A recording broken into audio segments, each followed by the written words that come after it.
tanggal 27 Desember, hari ke-362. Bacaan Wahyu pasal 10-13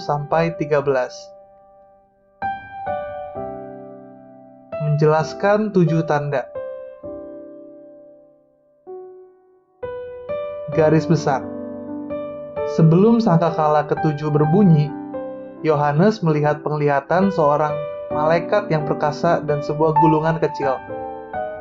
Yohanes diinstruksikan untuk memakan gulungan itu yang terbukti manis rasanya tetapi pahit di perut. Selanjutnya,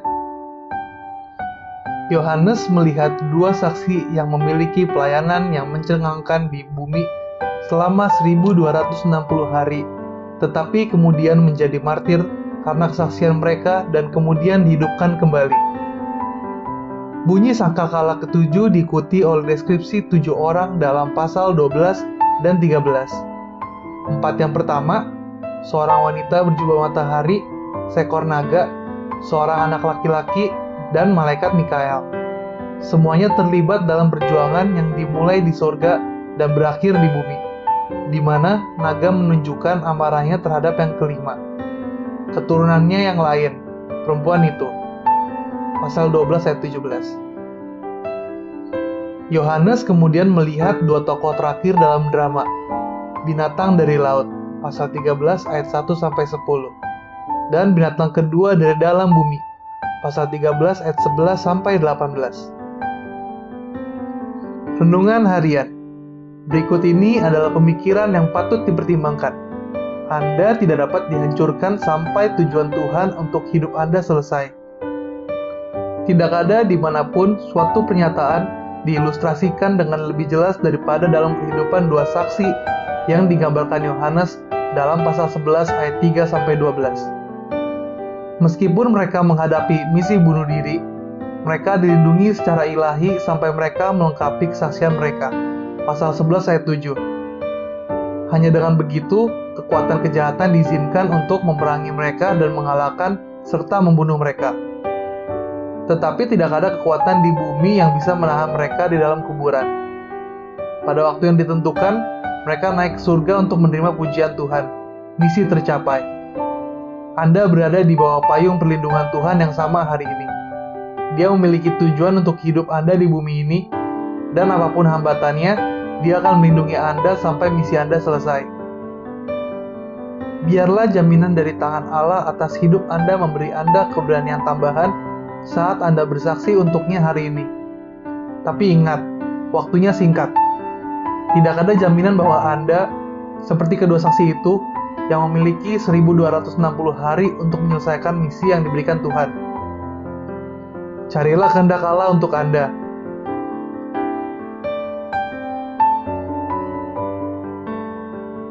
Pendalaman.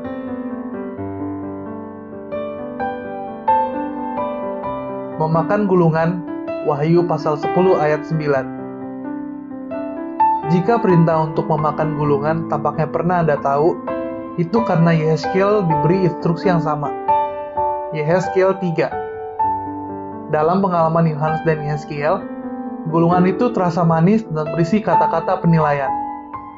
Tetapi, ketika kata-kata dari gulungan Yehezkiel diarahkan ke Israel, bukan tidak diutus kepada suatu bangsa yang berbahasa asing, Yehezkiel pasal 3 ayat 5, gulungan Yohanes adalah pesan tentang kepada banyak bangsa dan kaum dan bahasa dan raja. Wahyu pasal 10 ayat 11. Binatang dalam kitab Wahyu. Wahyu pasal 13 ayat 1. Dari 38 kemunculan kata yang sering diterjemahkan binatang buas dalam bahasa Yunani terion, dalam Perjanjian Baru, 37 diantaranya ditemukan dalam kitab Wahyu. Lihat pasal 13 ayat 1. Yang lain ada dalam Ibrani 12 ayat 20, di mana biasanya diterjemahkan sebagai binatang. Amin. Tuhan Yesus memberkati.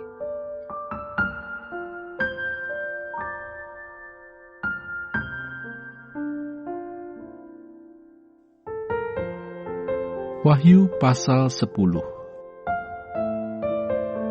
Kitab terbuka.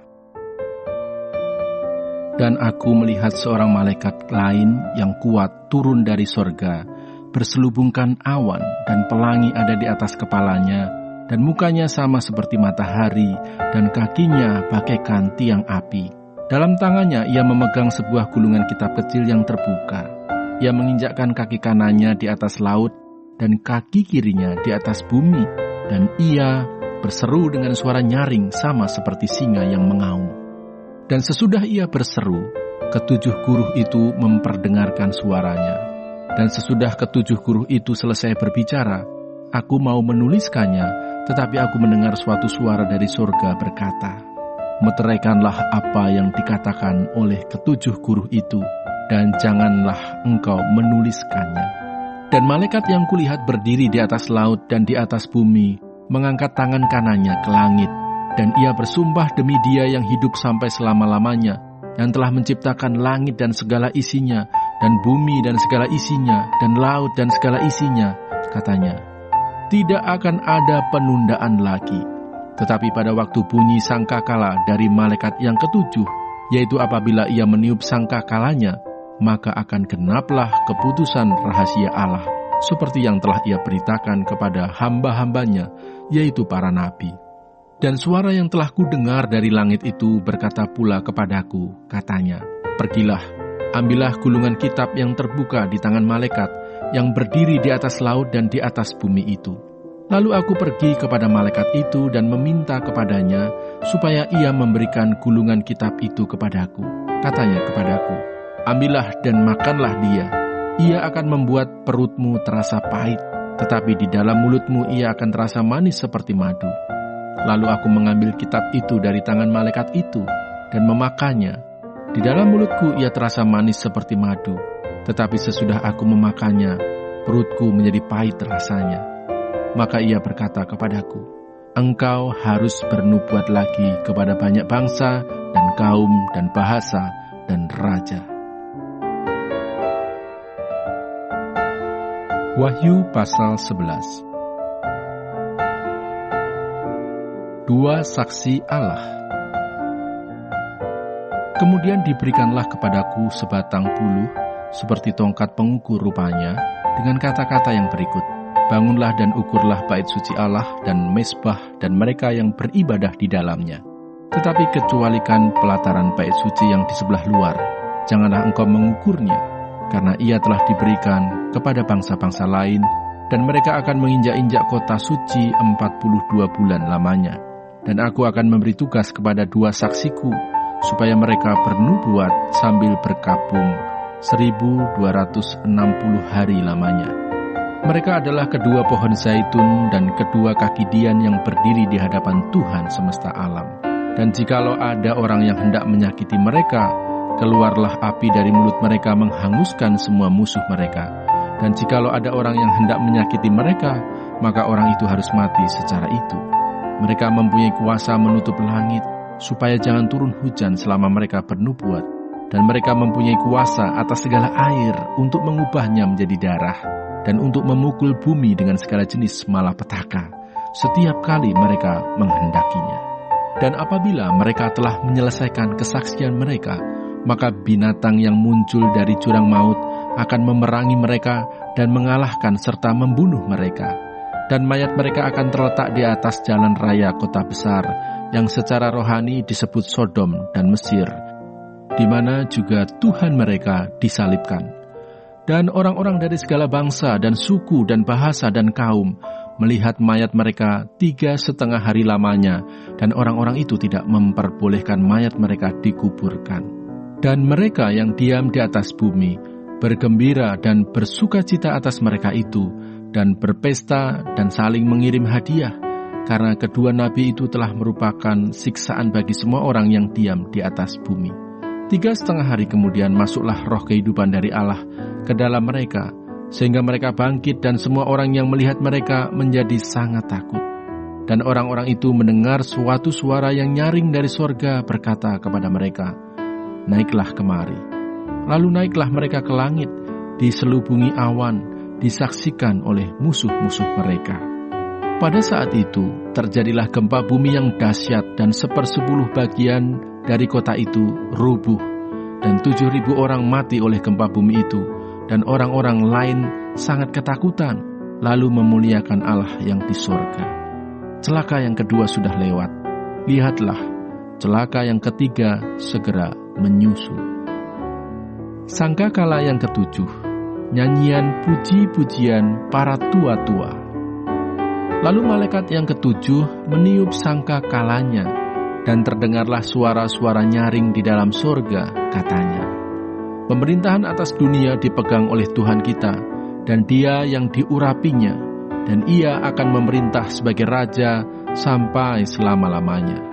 Dan ke-24 tua-tua yang duduk di hadapan Allah di atas tahta mereka tersungkur dan menyembah Allah sambil berkata, kami mengucap syukur kepadamu, ya Tuhan, Allah yang Maha Kuasa, yang ada dan yang sudah ada, karena Engkau telah memangku kuasa-Mu yang besar dan telah mulai memerintah sebagai Raja. Dan semua bangsa telah marah, tetapi amarah-Mu telah datang, dan saat bagi orang-orang mati untuk dihakimi, dan untuk memberi upah kepada hamba-hamba-Mu, nabi-nabi dan orang-orang kudus, dan kepada mereka yang takut akan nama-Mu, kepada orang-orang kecil dan orang-orang besar, dan untuk membinasakan barang siapa yang membinasakan bumi. Maka terbukalah bait suci Allah yang di sorga, dan kelihatanlah tabut perjanjiannya di dalam bait suci itu, dan terjadilah kilat dan deru guruh, dan gempa bumi, dan hujan es lebat. Wahyu pasal 12. Perempuan dan naga. Maka tampaklah suatu tanda besar di langit, seorang perempuan berselubungkan matahari dengan bulan di bawah kakinya dan sebuah mahkota dari 12 bintang di atas kepalanya. Ia sedang mengandung dan dalam keluhan dan penderitaannya hendak melahirkan, ia berteriak kesakitan. Maka tampaklah suatu tanda yang lain di langit, dan lihatlah seekor naga merah padam yang besar, berkepala 7 dan bertanduk 10, dan di atas kepalanya ada 7 mahkota. Dan ekornya menyeret sepertiga dari bintang-bintang di langit, dan melemparkannya ke atas bumi. Dan naga itu berdiri di hadapan perempuan yang hendak melahirkan itu, untuk menelan anaknya. Segera sesudah perempuan itu melahirkannya, maka ia melahirkan seorang anak laki-laki yang akan mengembalakan semua bangsa dengan gada besi. Tiba-tiba anaknya itu dirampas dan dibawa lari kepada Allah dan ke tahtanya. Perempuan itu lari ke padang gurun, di mana telah disediakan suatu tempat baginya oleh Allah, supaya ia dipelihara di situ 1260 hari lamanya. Naga dikalahkan. Maka timbullah peperangan di sorga. Mikael dan malaikat-malaikatnya berperang melawan naga itu, dan naga itu dibantu oleh malaikat-malaikatnya, tetapi mereka tidak dapat bertahan, mereka tidak mendapat tempat lagi di sorga. Dan naga besar itu, si ular tua yang disebut iblis atau Satan, yang menyesatkan seluruh dunia, dilemparkan ke bawah. Ia dilemparkan ke bumi bersama-sama dengan malaikat-malaikatnya.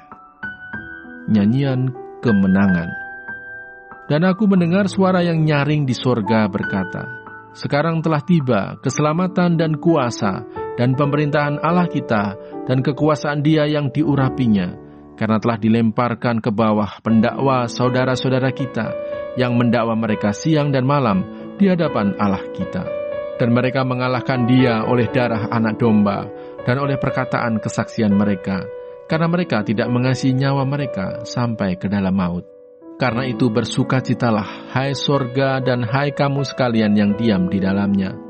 Celakalah kamu, hai bumi dan laut, karena iblis telah turun kepadamu dalam geramnya yang dahsyat, karena ia tahu bahwa waktunya sudah singkat. Naga memburu perempuan itu. Dan ketika naga itu sadar bahwa ia telah dilemparkan di atas bumi, ia memburu perempuan yang melahirkan anak laki-laki itu. Kepada perempuan itu diberikan kedua sayap dari burung nasar yang besar, supaya ia terbang ke tempatnya di padang gurun, di mana ia dipelihara jauh dari tempat ular itu selama 1 masa dan 2 masa dan setengah masa. Lalu ular itu menyemburkan dari mulutnya air sebesar sungai ke arah perempuan itu, supaya ia dihanyutkan sungai itu. Tetapi bumi datang menolong perempuan itu. Ia membuka mulutnya dan menelan sungai yang disemburkan naga itu dari mulutnya. Maka marahlah naga itu kepada perempuan itu, lalu pergi memerangi keturunannya yang lain, yang menuruti hukum-hukum Allah dan memiliki kesaksian Yesus. Dan ia tinggal berdiri di pantai laut. Wahyu pasal 13. Binatang yang keluar dari dalam laut. Lalu aku melihat seekor binatang keluar dari dalam laut, bertanduk 10 dan berkepala 7. Di atas tanduk-tanduknya terdapat 10 mahkota, dan pada kepalanya tertulis nama-nama hujat. Binatang yang kulihat itu serupa dengan macan tutul, dan kakinya seperti kaki beruang, dan mulutnya seperti mulut singa. Dan naga itu memberikan kepadanya kekuatannya dan tahtanya dan kekuasaannya yang besar. Maka tampaklah kepadaku satu dari kepala-kepalanya seperti kena luka yang membahayakan hidupnya, tetapi luka yang membahayakan hidupnya itu sembuh. Seluruh dunia heran, lalu mengikut binatang itu. Dan mereka menyembah naga itu, karena ia memberikan kekuasaan kepada binatang itu. Dan mereka menyembah binatang itu sambil berkata, "Siapakah yang sama seperti binatang ini? Dan siapakah yang dapat berperang melawan dia?" Dan kepada binatang itu diberikan mulut yang penuh kesombongan dan hujat. Kepadanya diberikan juga kuasa untuk melakukannya 42 bulan lamanya. Lalu ia membuka mulutnya untuk menghujat Allah, menghujat namanya dan kemah kediamannya dan semua mereka yang diam di sorga. Dan ia diperkenankan untuk berperang melawan orang-orang kudus dan untuk mengalahkan mereka. Dan kepadanya diberikan kuasa atas setiap suku dan umat dan bahasa dan bangsa. Dan semua orang yang diam di atas bumi akan menyembahnya, yaitu setiap orang yang namanya tidak tertulis sejak dunia dijadikan di dalam kitab kehidupan dari anak domba yang telah disembelih.